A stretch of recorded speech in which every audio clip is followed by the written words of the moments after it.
लोकसभा 2024 के चुनावी रण को लेकर इंडिया गठबंधन की चौथी बैठक दिल्ली के अशोका होटल में जारी है। राहुल गांधी, मल्लिकार्जुन खड़गे, सोनिया गांधी समेत 27 दलों के प्रतिनिधि इस बैठक में मौजूद हैं। नीतीश कुमार, अरविंद केजरीवाल, ममता बनर्जी, अखिलेश यादव, फारूक अब्दुल्ला समेत 27 दल के प्रतिनिधि इस बैठक में इस बात पर चर्चा कर रहे हैं कि 2024 के लोकसभा चुनाव में भारतीय जनता पार्टी के विजय रथ को कैसे रोका जाए। सूत्रों ने यहां तक दावा किया है कि इस बैठक में संयोजक को लेकर एक बड़ा फैसला हो सकता है, चेयरमैन को लेकर बड़ा फैसला हो सकता है, कॉमन मिनिमम प्रोग्राम, साझा रैलियां जैसे ऐसे बहुत सारे मुद्दे हैं जिस पे इस बैठक में आम सहमति बनती दिखेगी। बीते 3 राज्यों के विधानसभा चुनाव में कांग्रेस की शिकस्त के बाद क्षेत्रीय दलों का कांग्रेस पर ये लगातार दबाव काम करता रहा कि जल्द समय वक्त रहते सहयोगी दलों के साथ, क्षेत्रीय दलों के साथ कांग्रेस अपने गठबंधन के फार्मूले को अमली जामा पहुंचाए। कैमरामैन मिंटू सिंह के साथ ऋषिकेश कुमार, न्यूज़ 24 दिल्ली। देश की राजधानी दिल्ली में आज इंडिया गठबंधन की चौथी बैठक हो रही है और दूसरी तरफ बिहार की राजधानी पटना की जो तस्वीर है वह हम आपको दिखाने की कोशिश कर रहे हैं। यहाँ पर जो पोस्टर लगा हुआ है उसमें साफ तौर पर लिखा हुआ है 2024 देश मांगे नीतीश, यानी कि एक जदयू के तरफ से एक प्रेशर बनाने की कोशिश है कि अगर 2024 में नीतीश कुमार यानी बिहार के मुख्यमंत्री नीतीश कुमार को चेहरा बनाया जाता है तो 2024 में जीत जरूर मिलेगी। एक तरीके से 3 राज्यों में जो चुनाव हुआ है और जिस तरीके से कांग्रेस की करारी हार हुई है उसके बाद जदयू के कार्यकर्ता और नेता मुखर हो गए हैं। उनका कहना है कि निश्चित तौर पर नीतीश कुमार ही वो चेहरा है जिसे नेतृत्व करने के लिए देना चाहिए। कैमरामैन इसी के साथ सौरभ कुमार, पटना, न्यूज़ 24। विपक्ष की एकजुटता को लेकर लगातार अरविंद केजरीवाल प्रयास कर रहे हैं। पहले अरविंद केजरीवाल, उसका नीतीश कुमार कोशिश में ये थे कि कैसे भी करके विपक्ष को एकजुट किया जाए। हालांकि इस सिलसिले को लेकर अरविंद केजरीवाल ने एमके स्टालिन, इसके अलावा उद्धव ठाकरे और ममता बनर्जी से बातचीत करके ये तय किया कि विपक्ष की बैठक से पहले कैसे एक सहमति बनाई जाए। साथ साथ ये भी तय किया जाएगा कि संयोजक के तौर पर कैसे विपक्ष को एकजुट करना है, किस नाम को फाइनलाइज करना है और कांग्रेस की लीडरशिप को कैसे आगे रखना है या फिर नहीं रखना है, इस पर भी चर्चा की जाएगी। लेकिन ये जरूर है कि 5 राज्य के विधानसभा चुनाव में जहां विपक्ष की एकजुटता नहीं बन पाई और उसके बाद ऐसे हालात बने, इसलिए विपक्ष यानी कि इंडिया गठबंधन की सोच ये होगी कि 2024 के लोकसभा चुनाव से पहले सेम रणनीति पर काम किया जाए, सब लोग एक साथ जुटे और सीधे तौर पर एक मंच से विपक्ष पर निशाना साधा जा सके। लेकिन हाँ, ये जरूर है कि आने वाले दिनों के लिए अब ये बैठक कितनी महत्वपूर्ण होगी ये स्पष्ट हो पाएगा कि अगर विपक्ष एकजुट होता है तो सीधे तौर पर 2024 के चुनावों के लिए आगे की रणनीति तय की जाएगी। कैमरा पर्सन मोहम्मद रफीक के साथ वरुण सिन्हा, न्यूज़ 24 दिल्ली। इंडिया गठबंधन की मीटिंग से पहले शिवसेना यूबीटी के प्रमुख उद्धव ठाकरे ने बड़ा बयान दिया है। दिल्ली में प्रेस कॉन्फ्रेंस को संबोधित करते हुए ठाकरे ने कहा है कि गठबंधन को समन्वयक या निमंत्रक तय करने की जरूरत है। इतना ही नहीं, उन्होंने कहा है कि गठबंधन का चेहरा कौन होगा उस पर भी आज नहीं तो कल विचार करना होगा। मैं कोई भी नेतृत्व का सपना नहीं देख रहा हूँ, मुझे मेरा देश और महाराष्ट्र नजर आ रहा है। देश के लोकतंत्र को बचाना ही मेरा स्वार्थ है। लोकतंत्र बचेगा तो देश बचेगा। हम सब देश बचाने के लिए एक साथ आए हैं। ठाकरे ने अरविंद केजरीवाल की नाराजगी के खबरों का खंडन करते हुए कहा कि मेरी मुलाकात उनसे हुई है, वो नाराज नहीं है, केजरीवाल मीटिंग में जरूर शामिल होंगे। उन्होंने बताया कि आज होने वाली मीटिंग में जो है 5 राज्यों के चुनावी नतीजों पर चर्चा की जाएगी। इसके अलावा वंचित बहुजन अघाड़ी को गठबंधन में शामिल करने पर भी विचार विमर्श किया जाएगा। कैमरामैन दिलीप औरे के साथ राहुल पांडे, न्यूज़ 24 मुंबई। देश की संसद में सांसदों के निलंबन का सिलसिला जारी है। सोमवार को ये आंकड़ा 92 पहुंच गया था और आज मंगलवार को लोकसभा के 49 सांसदों के निलंबन के साथ यह आंकड़ा और बढ़ता चला जा रहा है। इन निलंबित सांसदों पर आरोप ये है कि इनका आचरण मर्यादा के अनुकूल नहीं है। ये सदस्य के आसन तक पहुंच जा रहे हैं और हंगामा और नारेबाजी कर रहे हैं जो कि संसदीय परंपराओं के खिलाफ है।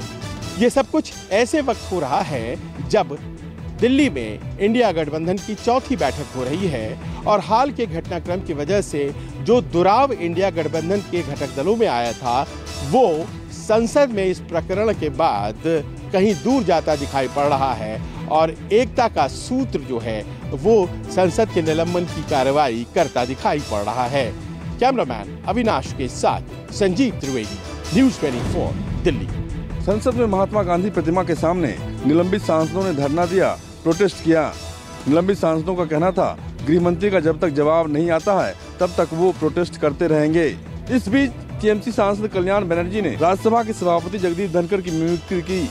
जगदीप धनखड़ ने कहा कि ये उनका अपमान नहीं बल्कि संसद का अपमान है।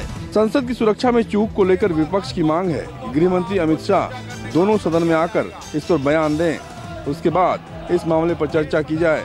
इसकी मांग कर रहे 92 सांसदों को लोकसभा और राज्यसभा से सस्पेंड कर दिया गया था। मंगलवार को आज जब लोकसभा की कार्रवाई शुरू हुई तो विपक्षी सांसद हाथों में तख्तियां लेकर संसद में गए। विपक्ष के हंगामे को देखते हुए सदन की कार्रवाई टाल दी गई। लोकसभा स्पीकर ने कहा कि सांसदों का आसन के नजदीक आना उचित नहीं है।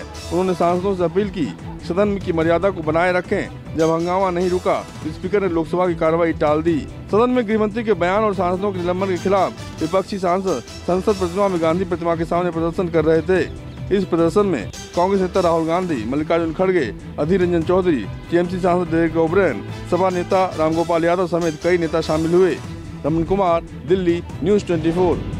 संसद में सत्ता पक्ष और विपक्ष के बीच तकरार जारी है। इस बीच बीजेपी संसदीय दल की बैठक भी हुई। प्रधानमंत्री ने इस बैठक को संबोधित किया। संभवतः ये लोकसभा चुनाव में जाने से पहले की आखिरी संसदीय दल की बैठक है। प्रधानमंत्री ने इसमें संसद में जो लगातार वाद विवाद चल रहा है, तकरार चल रहा है, उसे लेकर चिंता भी जताई और कहा कि विपक्ष के सांसदों का रवैया काफ़ी नकारात्मक है और उन्होंने अपनी स्थिति ऐसी बनाई है कि देश के तमाम मुद्दों पे जिस संसद में चर्चा होनी है वहाँ वो हंगामा करते हैं और परिणाम ये होता है कि वो सस्पेंड कर दिए जाते हैं। देश की जनता देख रही है। इतना ही नहीं, प्रधानमंत्री ने जिस संसद में जीएमसी बालयोगी हॉल में बैठक चल रही थी, उस सदन में लगभग 50 कुर्सियाँ खाली थी। प्रधानमंत्री ने सांसदों से कहा कि ये जो कुर्सियाँ खाली है, हमारी सरकार ने इतना बेहतर काम किया है कि 2024 के चुनाव में जीएमसी बालयोगी हॉल का पूरा जगह, पूरी कुर्सियां भर जाएगी। 400 के आसपास कुर्सियां जीएमसी बालयोगी हॉल में है। इससे ये इंडिकेशन मिलता है कि बीजेपी ने 400 प्लस का टारगेट लोकसभा चुनाव के लिए रखा है। कैमरामैन राणा अविनाश के साथ कुमार गौरव, न्यूज़ 24 दिल्ली। बीजेपी अध्यक्ष जेपी नड्डा ने आज उस चेहरे से मुलाकात की जिसका मध्य प्रदेश में बीजेपी की प्रचंड जीत के बाद सबसे ज्यादा जीत का सेहरा बंधेगा या नहीं, इस पर अटकलें लगाई जा रही थी। जी हां, हम बात कर रहे हैं 4 बार के मुख्यमंत्री लेकिन अब सिर्फ विधायक रहे शिवराज सिंह चौहान की। राजनीतिक हलकों में अहम मानी जा रही इस मुलाकात के बाद शिवराज सिंह चौहान ने सोशल मीडिया पर पार्टी अध्यक्ष जेपी नड्डा के साथ एक फोटो शेयर कर लिखा है, आज नई दिल्ली में बीजेपी के राष्ट्रीय अध्यक्ष माननीय जगत प्रकाश नड्डा जी से भेंट की। इस दौरान राष्ट्र उत्थान, लोक कल्याण एवं जन सेवा के विषय में चर्चा हुई। साफ तौर पर ये जो मुलाकात हुई है ये पहले सोमवार को होनी थी, लेकिन उसके बाद अब मंगलवार दोपहर 12 बजे ये मुलाकात हुई। लेकिन अब इस बारे में भी चर्चा हो रही है कि क्या शिवराज सिंह चौहान को संगठन में कोई अहम जिम्मेदारी मिलेगी। हालांकि शिवराज सिंह चौहान साफ कर चुके हैं कि मैं दिल्ली नहीं जाऊंगा, अपने लिए कुछ मांगने से अच्छा है मैं मरना पसंद करूंगा। यानी इतना भावनात्मक संदेश भी वो पार्टी को दे चुके हैं। इसके बाद ये मुलाकात बेहद अहम मानी जा रही है और अब देखने वाली बात ये होगी कि शिवराज सिंह चौहान से जेपी नड्डा की ये मुलाकात किस दिशा में जाती है। कैमरामैन संजय राहुल के साथ दिव्या अग्रवाल, दिल्ली, न्यूज़ 24।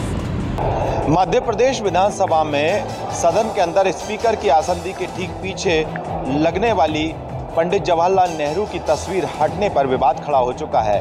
विवाद इसलिए है कि उस तस्वीर को हटाकर यहाँ पर अब जो तस्वीर लगाई गई है वो बाबा साहेब अम्बेडकर की लगाई गई है। तस्वीर हटने को लेकर कांग्रेस ने आपत्ति जाहिर की है। आपको बता दें कि विधानसभा के सदन के ठीक पीछे आसंदी जो है यहाँ पर जो है 2 तस्वीर लगी हुई थी लगातार, जिनमें एक महात्मा गांधी की और दूसरी तरफ पंडित जवाहरलाल नेहरू की। ये दोनों तस्वीर लगी रखी थी यहाँ पर, लेकिन अब इस सत्र में एक बदलाव देखने को मिला और सत्र में पंडित जवाहरलाल नेहरू की तस्वीर हटाकर यहाँ पर लगा दी गई है बाबा साहेब अम्बेडकर की तस्वीर। इसी पर कांग्रेस का कहना है कि आखिरकार तस्वीर हटाने की वजह क्या है। बाबा साहेब अम्बेडकर की तस्वीर लगने पर कोई आपत्ति नहीं है, लेकिन पंडित जवाहरलाल नेहरू की तस्वीर हटाकर बीजेपी अपनी मानसिकता जाहिर कर रही है। कैमरा पर्सन कमलेश व्यास के साथ विपिन श्रीवास्तव, न्यूज़ 24 भोपाल। महाराष्ट्र विधानसभा के नागपुर के शीतकालीन सत्र के दौरान भारतीय जनता पार्टी अपने विधायकों के लिए हर साल एक कार्यक्रम का आयोजन करती है, वो भी रेशीम बाग में। लेकिन आज सुबह शिंदे शिवसेना के विधायक और भारतीय जनता पार्टी के विधायक या फिर मंत्री हो, सभी वहां पर पहुंचे और उन्होंने गोलवलकर गुरुजी और हेगड़ेवार के स्मृति स्थल पर जाकर वहां पर फूल बरसाए और उन्हें याद भी किया। लेकिन अजित पवार पार्टी यानी राष्ट्रवादी कांग्रेस पार्टी अजित पवार गुट के एक भी विधायक वहां पर नहीं पहुंचे, ना कोई मंत्री पहुंचा। और तमाम विधायक यानी अजित पवार भी हो या दूसरे अन्य विधायक भी हो, सभी नागपुर में होकर यहाँ नहीं पहुंचे। जाहिर सी बात है, अजित पवार को पता है हिंदुत्व उनका वोट बैंक नहीं है। अगर वो रेशिम बाग में जाकर नमन करते हैं तो उन्हें वोट बैंक का खतरा पैदा हो सकता है। विनोद जगदाले, न्यूज़ 24 मुंबई। पंजाब के मुख्यमंत्री भगवंत मान ने नए साल से पहले सरकारी मुलाजिमों को बड़ा तोहफा दिया है। मुख्यमंत्री भगवंत मान ने 1 दिसंबर 2023 से सरकार जो महंगाई भत्ता है उस पर 4% की बढ़ोतरी को मंजूरी दी है। इसके साथ ही जो पहले महंगाई भत्ता 34% होता था, अब वो बढ़कर 38% हो गया है। मुख्यमंत्री भगवंत मान ने यह फैसला कर्मचारियों के साथ बैठक के दौरान लिया। मुख्यमंत्री भगवंत मान ने कहा कि इस फैसले से लाखों कर्मचारियों और पेंशन योगियों को फायदा होगा। पिछले कई दिनों से जो सरकारी कर्मचारी हैं वो हड़ताल पर अपनी मांगों को लेकर बैठे थे, जिस पर मुख्यमंत्री ने सबसे पहले कहा कि आप हड़ताल खत्म कीजिए और सीधे तौर पर मुख्यमंत्री ने उन्हें निमंत्रण दिया कि आप बैठ के इस समस्या का हल जो है वो निकाला जाएगा। और जिसके बाद ये बैठक हुई और बैठक में ये तोहफा जो है वो मुख्यमंत्री भगवंत मान की तरफ से सरकारी कर्मचारियों को दिया गया। चंडीगढ़ से कैमरा पर्सन नजर राणा के साथ अमित पांडे, न्यूज़ 24। वाराणसी ज्ञानव्यापी केस मामले में मुस्लिम पक्ष को हाईकोर्ट से बड़ा झटका। दरअसल अदालत ने टाइटल छूट को चुनौती देने वाली मुस्लिम पक्ष की याचिका सहित उनकी 5 याचिकाएं खारिज कर दी हैं। ये मुस्लिम पक्ष ने हिंदू पक्ष के 1991 के मुकदमे को चुनौती देते हुए इलाहाबाद हाईकोर्ट में याचिका दाखिल की थी। अंजुमन इंतजामिया कमेटी और सुन्नी सेंट्रल वक्फ बोर्ड ने इलाहाबाद हाईकोर्ट में 1991 वाराणसी की अदालत में दायर मूलवाद पोषणीयता को चुनौती दी थी। इस केस में 8 दिसंबर को ही इलाहाबाद हाईकोर्ट ने सुनवाई पूरी होने के बाद फैसला सुरक्षित रख लिया था। कुल 5 याचिकाओं पर सुनवाई चल रही थी, जिसमें से 2 याचिकाएं सिविल की वाद पोषणीयता और 3 याचिका ASI सर्वे के आदेश के खिलाफ थी। 2 याचिकाओं में 1991 में वाराणसी की जिला अदालत में दायर मूलवाद की पोषणीयता को चुनौती दी गई थी। 3 याचिकाओं में अदालत के परिसर के सर्वे आदेश को चुनौती दी गई थी।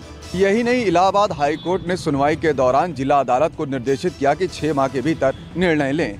कैमरा पर्सन सचिन सैनी के साथ मनोज पांडे, लखनऊ, न्यूज़ 24। राजस्थान में अगले 5 सालों तक सरकार किस तरह से चलनी है, मुख्यमंत्री भजनलाल शर्मा और उनके दोनों डेप्यूटी सीएम नई दिल्ली में बीजेपी हाईकमान के पास जाकर बड़ी गाइडलाइन लेके आ गए हैं और उसी रोड मैप के आधार पर अब अपना कामकाज भी उन्होंने शुरू कर दिया। वहीं दूसरी तरफ राजस्थान में कांग्रेस अपनी करारी हार को लेकर समीक्षा कर रही है।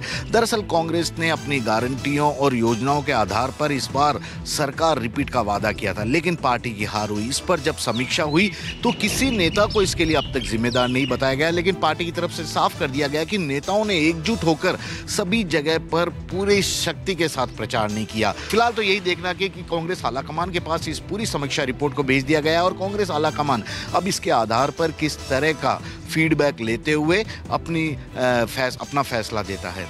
कैमरामैन विजय सिंह के साथ श्रीवत्सन, जयपुर, न्यूज़ 24। संसद में घटित हुई घटना के बाद अब यूपी विधानसभा की सुरक्षा और सख्त होगी। सुरक्षा के लिए एक समिति भी गठित की गई है। जानकारी के मुताबिक यूपी विधानसभा की सुरक्षा को लेकर कमेटी जल्द ही अपनी रिपोर्ट भी देगी। यूपी विधानसभा की सुरक्षा को पहले से और अधिक सख्त किया जाएगा। कोई व्यक्ति आपत्तिजनक सामग्री लेकर विधान भवन परिसर के भीतर प्रवेश नहीं कर पाएगा। इसके पुख्ता इंतजाम होंगे। विधानसभा अध्यक्ष सतीश महाना की अध्यक्षता में आयोजित बैठक में सुरक्षा उपायों पर मंथन किया गया है। विधानसभा अध्यक्ष सतीश महाना ने अपर पुलिस महानिदेशक रघुवीर लाल की अध्यक्षता में कमेटी बनाई है। कमेटी में सचिवालय प्रशासन विभाग के संयुक्त सचिव, विधानसभा के SP, मार्शल और SPR को सदस्य बनाया गया है। रिपोर्ट के अनुसार विधान भवन में अत्याधुनिक सुरक्षा के इंतजाम किए जाएंगे। यहाँ आपको ये भी बता दें कि आने वाले दिनों में विधानसभा के पास और वाहन पास के नियम और भी सख्त हो सकते हैं। कैमरा पर्सन धर्मेंद्र साहू के साथ अशोक तिवारी, लखनऊ, न्यूज़ 24। मुंबई 1993 बम कांड का आरोपी और गैंगस्टर दाऊद इब्राहिम के D गैंग का सदस्य सलीम कुत्ता इन दिनों महाराष्ट्र के राजनीति का केंद्र बना हुआ है। दरअसल बीजेपी और शिवसेना उद्धव ठाकरे गुट दोनों एक दूसरे पर आरोप लगा रहे हैं कि एक दूसरे के नेताओं के संबंध सलीम कुत्ते के साथ है। इसकी शुरुआत बीजेपी के विधायक नितेश राणे ने की। नितेश राणे ने सदन में आरोप लगाया कि शिवसेना UBT के नेता और नासिक के महानगर प्रमुख सुधाकर बड़गुजर के सलीम कुत्ते के साथ संबंध है और उन्होंने बड़गुजर और सलीम कुत्ते का एक पार्टी में एंजॉय करने का एक वीडियो शेयर किया था। बाद में इस पे काफ़ी हंगामा उठा और राज्य सरकार ने इस मामले की जांच के लिए SIT भी बना दी। यहाँ तक कि नासिक पुलिस ने सुधाकर बड़गुज्जर से पूछताछ भी की। हालांकि बड़गुज्जर ने सलीम कुत्ते के साथ अपने संबंधों को सभी आरोपों से इनकार किया और कहा कि ये वीडियो मनगढ़ंत है। बता दें कि सलीम कुत्ते पर मुंबई बम ब्लास्ट में साजिश रचने का आरोप है। इसे गिरफ्तार किया गया था और 2017 में इसे कोर्ट द्वारा दोषी भी ठहराया गया था। कैमरा पर्सन संजय यादव के साथ अंकुश जायसवाल, न्यूज़ 24 मुंबई। अयोध्या में भगवान श्री रामलला के प्राण प्रतिष्ठा समारोह में आने वाले राम भक्तों के लिए 3 स्थानों पर ठहरने की व्यवस्था की गई है। इस बारे में श्री राम जन्मभूमि तीर्थ क्षेत्र ट्रस्ट ने काम करना भी शुरू कर दिया है। अयोध्या में 22 जनवरी को होने वाले प्राण प्रतिष्ठा समारोह के लिए तैयारियों को अंतिम रूप दिया जा रहा है। कार्यक्रम में आने वाले राम भक्तों के लिए यहां ठहरने से लेकर के चाय, भोजन और अस्पताल की पूरी व्यवस्था की जा रही है। कार सेवकपुरम में 1000 लोगों के लिए डॉर्मेट्री बनाई गई है। 850 लोगों के रुकने की व्यवस्था टीम के कंपार्टमेंट में होगी। धर्मशालाओं और अन्य स्थानों पर भी कमरे मिल गए हैं। उम्मीद की जा रही है कि यह संख्या 1000 कमरों की होगी और इसके अलावा 30 से ज्यादा स्टॉल पर भोजन की व्यवस्था की जाएगी। इसके अलावा देश भर से 150 MBBS डॉक्टर्स को भी बुलाया गया है और साथ ही 10 बेड के अस्थायी अस्पताल का भी निर्माण किया जा रहा है। कैमरा पर्सन धर्मेंद्र कुमार साहू के साथ मानस श्रीवास्तव, न्यूज़ 24। कोरोना की नए वेरिएंट JN1 के बढ़ते खतरे को देखते हुए एक बार फिर से देश में चिंताएं बढ़ गई हैं। आपको बता दें कि JN1 के मामले सामने आने के बाद से केंद्र सरकार के साथ साथ राज्य सरकार भी इस वक्त सतर्क हो गई है।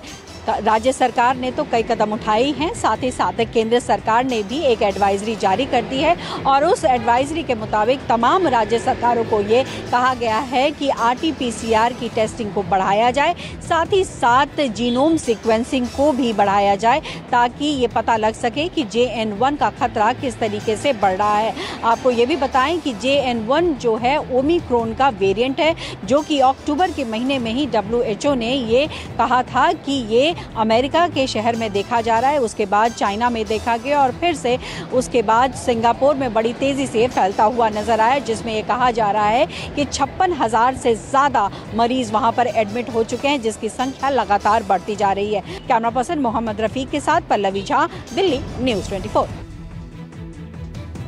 जम्मू कश्मीर में हमारे बहादुर सुरक्षा बलों की ओर से चुन चुन कर आतंकियों को जहन्नुम पहुंचाया जा रहा है। लगातार आतंक का सफाया जम्मू कश्मीर से किया जा रहा है। उसी कड़ी में जम्मू कश्मीर के डोडा जिले में विलेज डिफेंस गार्ड, जिसमें पुरुषों के साथ साथ खासतौर पर महिलाएं भी हैं, उन्हें हथियार चलाने की ट्रेनिंग दी जा रही है। मौजूदा समय में डोडा जिले में करीब 875 विलेज डिफेंस गार्ड की कमेटियां हैं, जिनमें 6000 VDG के सदस्य हैं।